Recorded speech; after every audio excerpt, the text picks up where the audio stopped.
ಜಿ5 ಇರುವಾಗ ನೀವು ನಿಮ್ಮ ನೆಚ್ಚಿನ ಶೋಗಳನ್ನ ಎಂದಿಗೂ ಮಿಸ್ ಮಾಡಿಕೊಳ್ಳುವುದಿಲ್ಲ. ಅದು ಸಂಪೂರ್ಣ ಉಚಿತವಾಗಿ. ಬಾಲ, ಇನ್ ಮುಂದೆ ನೀನ್ ನನ್ನ ವಶ. ಆ ರುಕ್ಕು ನಿನ್ ಮನ್ಸಿಂದ ಎಕ್ಸಿಟ್. ಈ ದಿವ್ಯಾ ನಿನ್ ಮನ್ಸಿಗೆ ಎಂಟ್ರಿ. ಇನ್ ಮುಂದೆ ಬಾಲ ನನ್ನ ಮಾತು ಕೇಳ್ತಾರೆ.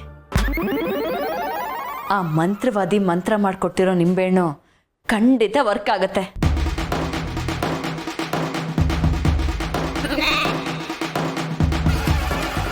ಅತ್ತೆ, ಏನತ್ತೆ ಇದು ಹೊಸ ಅವತಾರ? ಅದೇನೋ ಬಾಬಾ ನಿಂಬೆಹಣ್ಣು ಅಂತೆಲ್ಲ ಹೇಳ್ತಿದ್ದಾಳೆ. ಎಲ್ಲ ಕೆಟ್ಟ ಕೆಲಸನ ಮಾಡಿ ಮುಗಿಸಿದ್ದಾಯ್ತಲ್ಲ, ಅದಕ್ಕೆ ಬಾಬಾ ಹತ್ರ ಹೋಗಿ ಪ್ರಯೋಗ ಮಾಡೋಕ್ಕೆ ಹೋಗಿದ್ದಾಳೆ. ಇವು ಕರ್ಮ ಕರ್ಮ. ಛೇ, ಇವಳಿಗೆ ಬುದ್ಧಿನೇ ಬರಲ್ವಲ್ಲ ಅತ್ತೆ. ಯಾರಾದರೂ ಗಂಡನ ಮೇಲೇ ಹೇಗೆ? ಅಲ್ಲ ಅತ್ತೆ, ಅವನ ಹತ್ರ ಪ್ರೀತಿಯಿಂದ ಇದ್ದಿದ್ರೆ ಹೀಗೆಲ್ಲ ಆಗ್ತಿತ್ತ? ಅರ್ಥನೇ ಆಗಲ್ಲ ಇವಳಿಗೆ. ಅರ್ಥ ಆಗಿದ್ರೆ ಯಾಕೆ ತನ್ನ ಕೈಯಾರೆ ತನ್ನ ಬಾಳನ್ನೇ ಬದುಕನ್ನೇ ಹಾಳು ಮಾಡ್ಕೊತಾ ಇದ್ಲು. ಅತ್ತೆ, ದಿಮ್ ಕೆಳಗೆ ನಿಂಬೆಹಣ್ಣು ಬೇರೆ ಇಟ್ಟಿದ್ದಾಳೆ. ಇವು ಹಾಳಾತು. ಮೊದಲು ತೆಗಿಯೋಣ ಬಾ. ಅಲ್ವೇ, ಹೀಗೆಲ್ಲ ಮಾಡಿ ನಮ್ಮನೇನೆ ಸ್ಮಶಾನ ಮಾಡಕ್ಕೆ ಹೊರಟಿದ್ದಾಳಲ್ಲೇ ನಿನ್ನ ಮಗಳು.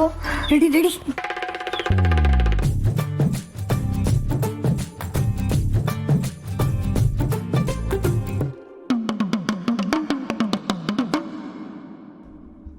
ಅತ್ತೆ, ಇದನ್ನ ಏನಕ್ಕೆ ಮಾಡಿದಾಳತ್ತೆ? ಏನಕ್ಕ? ಬಾಲುನ ವಶೀಕರಣ ಮಾಡ್ಕೊಳ್ಳೋದಕ್ಕೆ, ಬಾಲುವಿಂದ ರುಕ್ಕುನ ಬೇರೆ ಮಾಡೋದಕ್ಕೆ. ನನ್ನ ಮಗಳಾಗಿ ಇಂಥ ಕೆಲಸನ ಮಾಡೋದು. ಅತ್ತೆ, ಅವಳು ಯಾವ ಕಾರಣಕ್ಕೆ ಈ ಕೆಲಸ ಮಾಡಿದಳೋ ಅದು ಉಲ್ಟಾ ಆಗಿ ಅವಳು ಹೊಟ್ಟೆ ಉರ್ಕೊಂಡು ಸಾಯ್ಬೇಕು. ಹಾಗೆ ಮಾಡೋಣ. ಹೊಟ್ಟೆ ಉರಿಗೆ ಅಲ್ಲ, ಉರಿಗೆ ಬರ್ನಾಲನ್ನೇ ಉಪಯೋಗಿಸಿ. ಇನ್ನು ಮುಂದೆ ದಿವ್ಯಾಗೆ ಬರ್ನಾಲೆ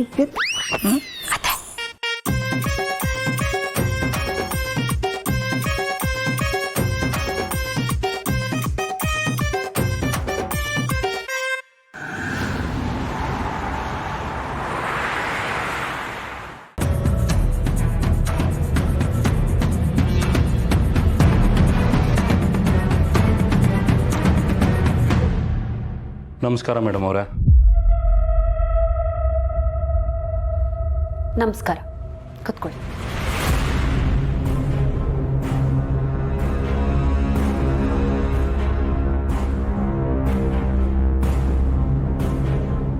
ಹೇಳಿ, ಬಂದ ವಿಷಯ ನಿಮಗೆ ಗೊತ್ತಿದೆಯಲ್ಲ, ಮಗ ನೋಡ್ಕೊಂಡು ಹೋಗೋಣ ಅಂತ ಬಂದೆ. ಸರಿ, ನೋಡ್ಕೊಂಡು ಹೋಗಿ. ಮಗ ತಪ್ಪು ಮಾಡಿಲ್ಲ ಅಂತ ಹೇಳ್ತಿದ್ದಾನೆ. ನೀವು ನೋಡಿದ್ರೆ ಸಾಕ್ಷಿ ಇದೆ ಅಂತ ಹೇಳ್ತಾ ಇದ್ದೀರಾ. ಏನು ಮಾಡೋದು? ಕೆಲವೊಂದು ಸರ್ತಿ ಹಾಗೆ ಸರ್, ಕಂಡಿದ್ದು ಕೇಳಿದ್ದು ನಿಜ ಅಲ್ಲದೆ ಇರಬಹುದು. ಪ್ರಮಾಣಿಸಿ ನೋಡಬೇಕು, ಸಾಕ್ಷಿಗಳನ್ನು ಕಲೆಕ್ಟ್ ಮಾಡಬೇಕು. ಆಗಲೇ ನಿಜ ಏನು ಅಂತ ಗೊತ್ತಾಗೋದು. ಅಂದರೆ ನನ್ನ ಮಗನ ವಿರುದ್ಧ ಸಾಕ್ಷಿಗಳನ್ನು ಕಲೆಕ್ಟ್ ಮಾಡ್ತಿದ್ದೀರಾ ಅಂತ ಆಯ್ತು. ಇಲ್ಲ ಸರ್, ನ್ಯಾಯದ ಪರವಾಗಿ ಸಾಕ್ಷಿಗಳನ್ನು ಕಲೆ ಹಾಕೋದು ನನ್ನ ವೃತ್ತಿ ಧರ್ಮ. ಹಾಗಿದ್ರೆ ನಿಮ್ಮ ಪ್ರಕಾರ ನನ್ನ ಮಗನೇ ಅನ್ಯಾಯ ಮಾಡಿದ್ದು. ಅದಕ್ಕೆ ಸರ್ ಒಳಗಡೆ ಹಾಕಿರೋದು.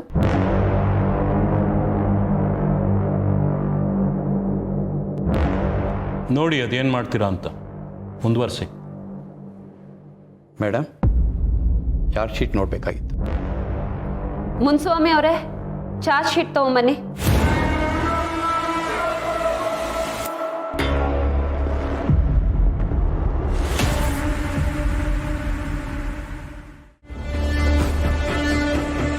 ಏನದು ಪ್ರಾಬ್ಲಮ್ಮಾ? ಮಾತಾಡು madam.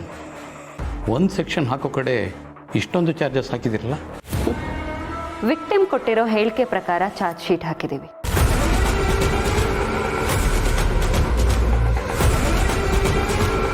IPC Section 375, IPC Section 363 kidnapping and IPC Section 498A mental harassment. ಇಷ್ಟೇ ಸರ್ ಹಾಕಿರೋದು. ನೀವೇಕೋ ಬೇಕು ಅಂತ ಇಷ್ಟೊಂದು ಚಾರ್ಜಸ್ ಹಾಕಿದ್ದೀರಾ ಅಂತ ಕಾಣಿಸ್ತಾ ಇದೆ. ನಿಮಗೆ ಆ ಹುಡುಗಿ ಮೇಲೆ ಆಗಿರೋ ದೈಹಿಕ ಮತ್ತು ಮಾನಸಿಕ ಟಾರ್ಚರ್ ಬಗ್ಗೆ ಅಂದಾಜಿಲ್ಲ ಅನ್ಸುತ್ತೆ ಸರ್. ಬೇಕಿದ್ರೆ ಕಂಪ್ಲೇಂಟ್ ಕಾಪಿನ ನೋಡಿ ಆಮೇಲೆ ಚಾರ್ಜ್ ಶೀಟ್ನ ಚೆಕ್ ಮಾಡ್ಕೊಳ್ಳಿ. ಬಹುಶಃ ನೀವು ಒಂದು ಹೆಣ್ಣಿನ ಜೊತೆ ಬೆಳೆದಿದ್ರೆ ನಿಮಗೂ ಇದು ಅರ್ಥ ಆಗ್ತಿತ್ತೇನೋ. ನಮ್ಮ ಮನೆಯಲ್ಲೂ ಹೆಂಗಸರು ಮಕ್ಕಳು ಇದ್ದಾರೆ, ನೀವು ಈ ರೀತಿ ಎಲ್ಲ ಮಾತಾಡಬಾರ್ದು. ಹಾಗಿದ್ರೆ ನೀವು ನನ್ನ ಹತ್ರ ಹೇಗೇಗೋ ಮಾತಾಡಬೇಡಿ ಸರ್. ನ್ಯಾಯವಾದಿಗಳು ನ್ಯಾಯದ ಪರ ಇರಬೇಕು. ಈ ಕೇಸ್ನಲ್ಲಿ ನ್ಯಾಯ ಏನು ಅಂತ ನಿಮಗೂ ಗೊತ್ತು, ನನಗೂ ಗೊತ್ತು. ನಾನು ಮನ್ಸು ಮಾಡಿದ್ರೆ ಇನ್ನೂ ಒಂದು 4 ಸೆಕ್ಷನ್ ಹಾಕೋದು ದೊಡ್ಡ ವಿಷಯ ಅಲ್ಲ. ಆದರೆ ನಾವು ನ್ಯಾಯ ತಪ್ಪಿ ನಡೆಯೋ ಜನ ಅಲ್ಲ ಸರ್. ಅದಕ್ಕೆ ಅವನು ಮಾಡಿರೋದಕ್ಕಷ್ಟೇ ಕೇಸ್ ಹಾಕಿ ಸುಮ್ಮನಿರೋದು. ಏನು ಹೆದರ್ಸ್ತಾ ಇದ್ದೀರಾ?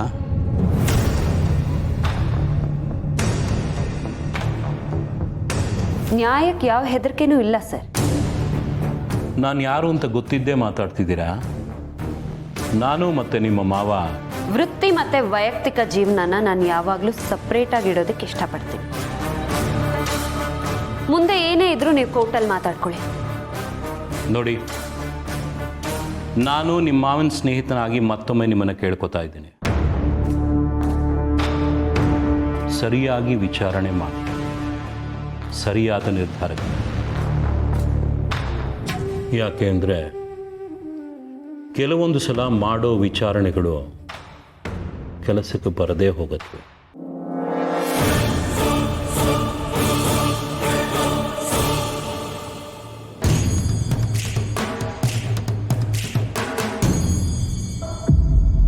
ಬಂದ್ ಕೆಲಸ ಆಯಿತು ಅಂದ್ಕೋತೀನಿ, ಹೊರಡ್ಬೋದು.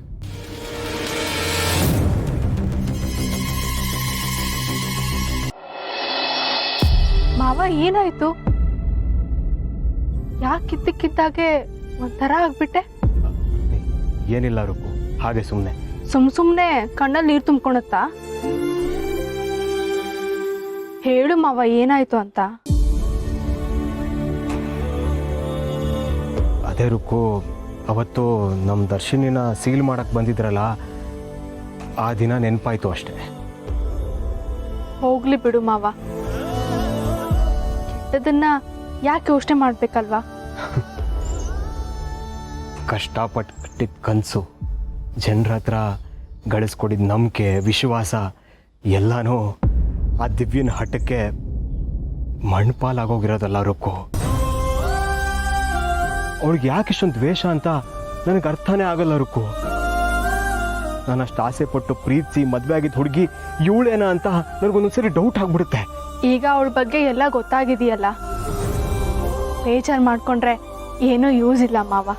ಹಾಗಿದ್ರೆ ಅವಳು ಬದಲಾಗೋದೇ ಇಲ್ಲ ಅಂತ್ಯ? ಗೊತ್ತಿಲ್ಲ ಮಾವ, ಅವಳು ಬದಲಾಗೋ ಲಕ್ಷಣಗಳೇ ಕಾಣಿಸ್ತಿಲ್ಲ. ZEE5 ಆಪ್ ಡೌನ್ಲೋಡ್ ಮಾಡಿ ಎಲ್ಲಾ ಸಂಚಿಕೆಗಳನ್ನು ಸಂಪೂರ್ಣ ಉಚಿತವಾಗಿ ನೋಡಿ.